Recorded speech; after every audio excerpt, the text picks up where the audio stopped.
Meu Senhor e meu Deus, creio firmemente que estás aqui, que me vês, que me ouves. Adoro-te com profunda reverência. Peço-te perdão dos meus pecados e graça para fazer com fruto este tempo de oração. Minha Mãe Imaculada, São José, meu Pai e Senhor, anjo da minha guarda, intercedei por mim. Bem, estamos no quarto domingo da Quaresma. Este domingo se chama Domingo Letare, que nos recorda que a nossa Alegrai-vos, procede da antífona de entrada da missa de hoje, Alegra-te Jerusalém, pois nos recorda que a nossa conversão tem que estar cheia de alegria. Aliás, hoje pode-se usar paramentos cor-de-rosa, as igrejas têm paramentos cor-de-rosa, só há 2 dias no ano que se pode usar esses paramentos. É no domingo Letare, este quarto da Quaresma, ou no domingo Gaudete, que é o terceiro do Advento. E estando no ano litúrgico A, ouvimos uma passagem muito bonita do Evangelho, cheia de pormenores, relatada no capítulo 9 de São João. É grande. Se o sacerdote hoje lê o Evangelho, a sua versão integral, digamos assim, pois não uma versão reduzida, pois é grande, demora um bocadinho, não é? Que é a cura do cego de nascença, que vem toda pois no capítulo 9 do evangelista São João. Não é? E no fundo, esta cura, que tem várias peripécias, os cura, depois os fariseus não querem aceitar, depois, etc. Tudo isso, o diálogo com os pais, né? Depois tudo isso. Então, nos revela esta verdade fundamental da nossa fé, que Jesus é a luz do mundo, em face da cegueira, não apenas física do doente, mas moral desses princípios os seus próprios discípulos, né? Que começam por perguntar quem pecou, este ou os seus pais, para que ele nascesse cego? E Jesus diz, não foi ele, nem os seus pais que pecaram, né? Pois Jesus evita essa interpretação absurda, né? De pensar que ele é cego devido a um pecado dos pais ou a um pecado dele próprio. Né? E depois, Jesus é a luz do mundo, a sua vida entre nós deu-nos um sentido, dá-nos um sentido último, de tal modo que sem Jesus todo homem permanece às escuras. Né? Vemos este homem que fica curado da sua cegueira física, mas que recebe a luz da fé. Depois vemos os escribas e fariseus que negam uma verdade evidente. Qualquer pessoa com simplicidade, com humildade, percebe. Né? Pois um homem, como diz o próprio cego de nascença, nunca se ouviu dizer que um homem curasse um cego de nascença. Se Deus não está com este homem, como é que ele pode fazer estas coisas? Mas os fariseus não querem aceitar. Têm essa cegueira interior, não querem aceitar que Jesus é a luz do mundo, que ele é o Messias, apesar de Jesus ter feito ter dado tantos sinais de que nele se cumpriam as Escrituras e de que ele era o Messias enviado por Deus. Né? Há pessoas que com a sua vida dão luz e a nossa verdadeira visão é espiritual, a fé. É bom agradecer a Deus por podermos ver fisicamente, mas evidente é bom agradecer a Deus muito mais podermos ver espiritualmente, termos esse dom da fé. Dom da fé. Porque se crescemos na fé, vemos de um modo novo. Né? Este cego de nascença não só recuperou a vista física, como faz um ato de fé em Jesus. Né? Acredita. A fé leva-nos a ver os outros mais como Deus os vê. E pela fé vemos também a Deus nos outros. Por um lado, pela fé, olhamos para esta vida com a eternidade. É uma nova visão do mundo. Né? Por isso é tão importante proteger a fé, alimentar a fé, cuidar da fé, pedir a Jesus, o Senhor aumenta-me a fé, para que Jesus sempre que faz um milagre pede essa fé, essa confiança. E lembro-me daquela outra passagem do Evangelho em que Jesus, um pai que tem um filho possuído de um demónio e pede a Jesus que cure e se tu podes, diz assim a Jesus, se tu podes, tudo é possível para quem crê, responde Jesus. E o pai nesse momento percebe que da fé dele depende a cura do filho. Por isso diz uma oração muito bonita, diz, eu creio, Senhor, mas aumenta a minha fé. Pois nós também, às vezes não obtemos milagres a parte do Senhor, não superamos defeitos, não é porque não pedimos com fé, é porque não rezamos com fé, é porque nos falta, né, essa confiança em Deus. Né? E esse testemunho que dá o cego, né? Só sei que eu era cego e agora vejo. Pois tu e eu também podemos dar o testemunho, só sei que eu era escravo e agora sou livre, no sentido, se a pessoa procura ver de acordo com a lei de Deus,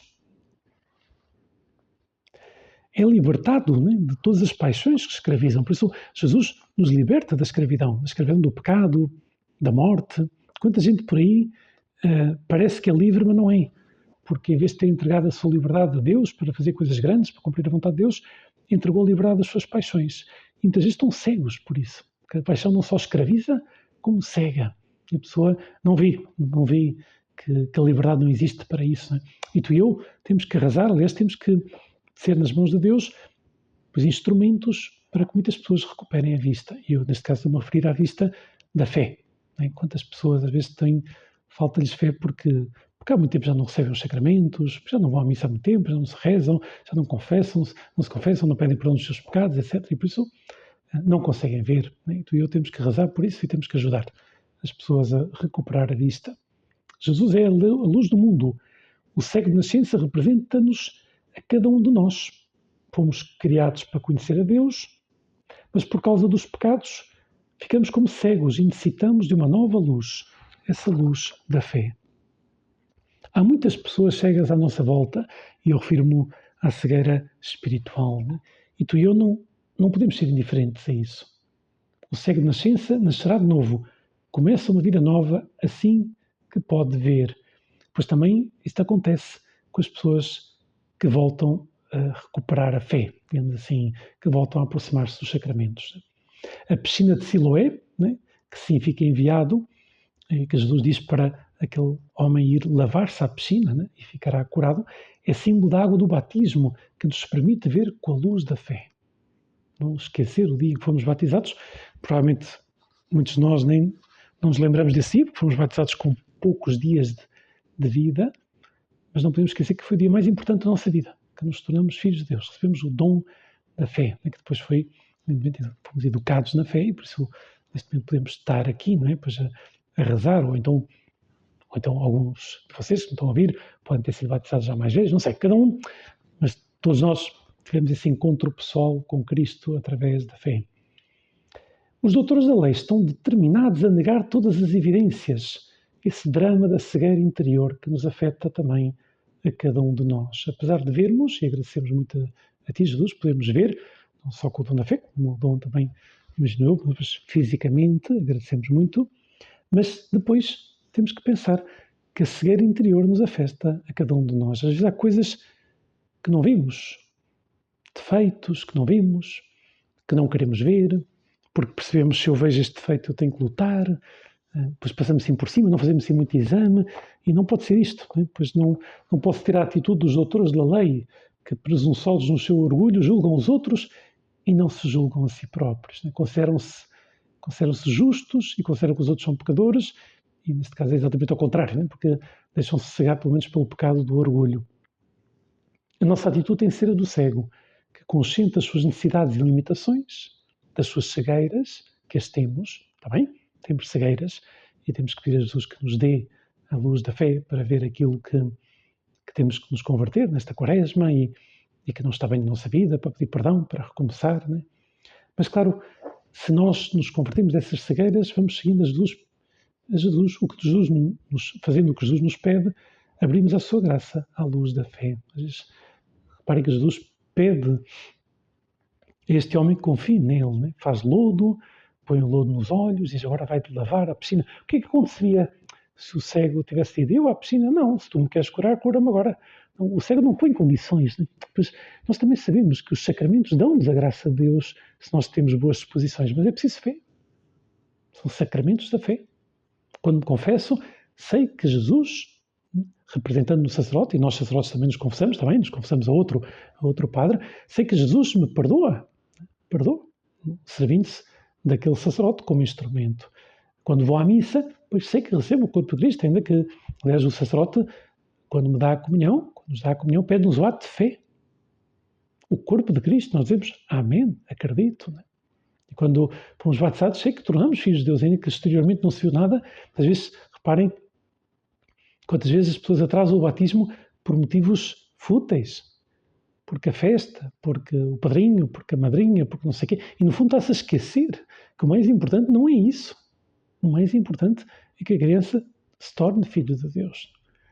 Se a pessoa tem fé, pedirá o batismo para os seus filhos, logo, o quanto antes, evidentemente, né? Logo que possível, né? Mas não deixará passar muito tempo, é uma questão de fé. É uma questão, claro, senão, como dizia Bento XVI, num encontro com sacerdotes, uma vez no norte da Itália, dizia, se não há fé, os sacramentos da fé tornam-se sacramentos da festa. As pessoas só estão preocupadas com a festa, quando as pessoas, às vezes, não sei, ao preparar um casamento, preocupam-se tanto com a festa, com o vestido, com isto, com aquilo, e depois esquecem a preparação espiritual, que é muitíssimo mais importante. Porque o matrimónio é, em primeiro lugar, um sacramento.